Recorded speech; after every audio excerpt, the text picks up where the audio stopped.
Let's get right to the breaking news in the 2024 race. President Biden calling into MSNBC minutes ago as he faces a pivotal week preparing to host world leaders in Washington and simultaneously aiming to keep a potential mutiny within his party from gaining steam. To that end, he just sent a lengthy letter to congressional Democrats this morning saying he is firmly committed to staying in the race and beating Donald Trump. And again, just moments ago, he called into MSNBC's Morning Joe, his first step at trying to right the ship this week. We'll get you to our White House and Capitol Hill reporters in just a second. But first, here is the case President Biden just made here on MSNBC. How would you feel after you lost? And you said, well, as long as I did the best I could do, that's the most important thing. That's caused Democrats concern who believe that losing is not an option. What would you say to those who are concerned by that answer? It's not an option, and I've not lost. I haven't lost. I beat him last time. I'll beat him this time. And this is a guy who, look, we talk about debates. Look at his performance at debates. He lied over, Trump has 50 lies. I mean, look, this is a guy who says 10% of the universe. I don't want to get into it. He's just a liar. And he hasn't done a damn thing since the debate. He's been riding around in a golf cart for 10 days or down in Mar-a-Lago talking with his wealthy friends. I'm not running because of these guys, Joe. I'm running because, and you know me well enough to know this from the very beginning, I ran because I never bought on to the trickle-down economic theory. I never bought into the notion that we have to walk away from the rest of the world and cave to Putin or anybody else. I've never believed any of that, and I'm confident that's where the American people are. So what I did was I went out and I wanted to make sure that there wasn't any slippage at all. And with the average voter, I don't care what the millionaires think. And by the way, 97% of all the people who contribute to us are people making under 200, contributing under $200. I think we have the largest contingent ever in history. I'm not positive of that, but I think that's true. And so I want their support, but that's not the reason I'm running. I'm not running about what they think and what they care about. And by the way, you don't see a whole hell of a lot of them flocking to Trump. You don't see a whole lot of CEOs flocking to Trump. You don't see any. You see the major economists out there talking about what I have been able to do. I don't hear anybody talking about his economic plan likely to bring America around and keep America first.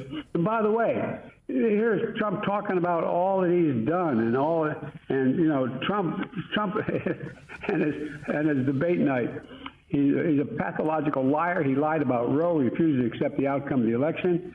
He refused to condemn January 6th. And he says, they claim, he spoke with Putin before he invaded. What the hell are we doing, Joe? What are we doing? That was the president just moments ago. We have NBC's Aaron Gilchrist live at the White House, and Ryan Nobles getting reaction on Capitol Hill for us. Aaron, this is looking really like a full court press from President Biden this morning. What is in the letter to Congress, and what else did he say this morning on Morning Joe?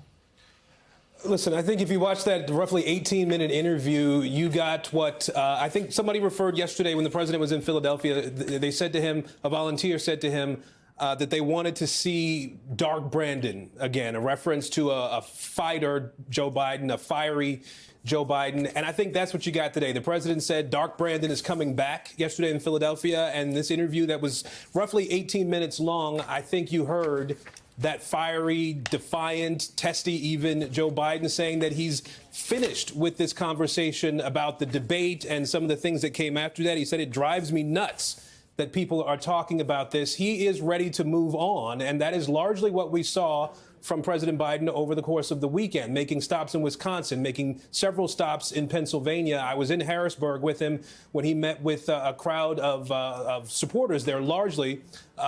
He spoke for a few minutes. He didn't talk about the debate night. He didn't talk about the ABC interview last week. He talked about the policies that he says, the policy accomplishments he said he's had over the last 3.5 years, the things that he wants to do in the future. He talked about Donald Trump.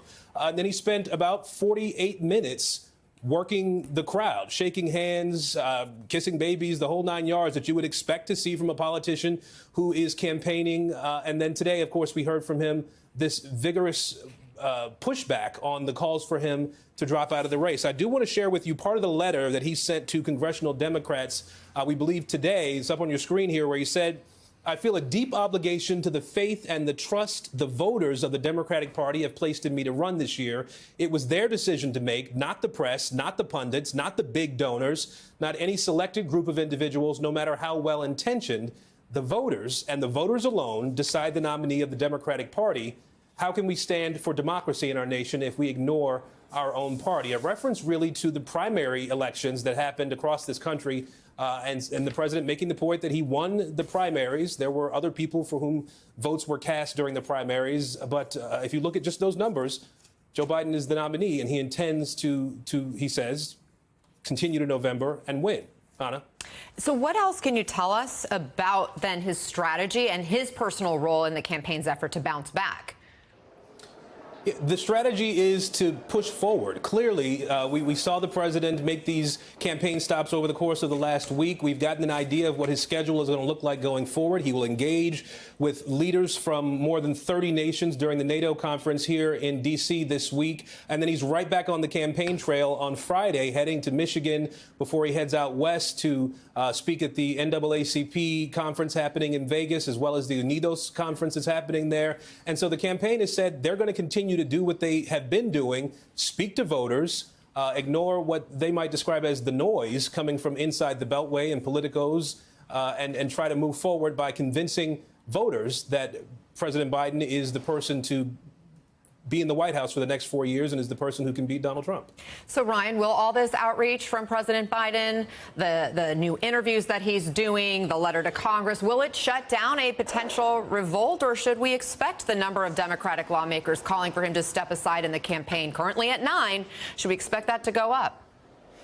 Well, Anna, there's no doubt that this certainly complicates the situation for that growing group of Democrats here in Congress that have real anxiety about Joe Biden remaining on the ticket. And it's important to keep in mind that 9 members out of more than 230 or so members of both the House and Senate in the Democratic Party is not a very big number. The bigger problem for Joe Biden is what we've been hearing behind the scenes. And there's a growing number of congressional Democrats that have continued to show that they're very concerned about Biden's current state in this race, and they're afraid that he cannot beat Donald Trump in a general election. But what the president has done here by this very public stance that he is not getting out of the race is that he is going to force these members who have these real concerns out of the shadows and force them on the record. And this is the first time since the debate took place on Thursday that we're going to see lawmakers back here on Capitol Hill where they're going to be forced to have to answer these questions in front of our cameras, in front of reporters, and on the record. And this is not something that congressional Democrats wanted to see happen. Even those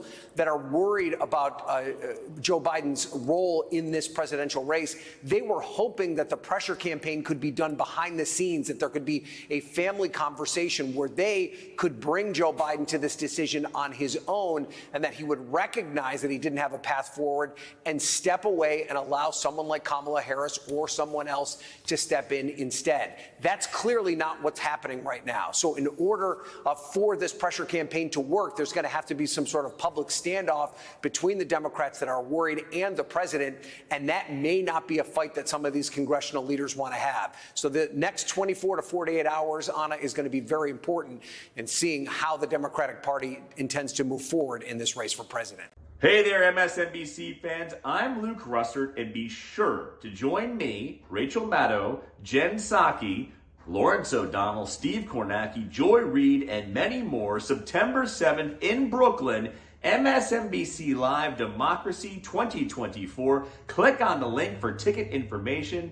We will see you there.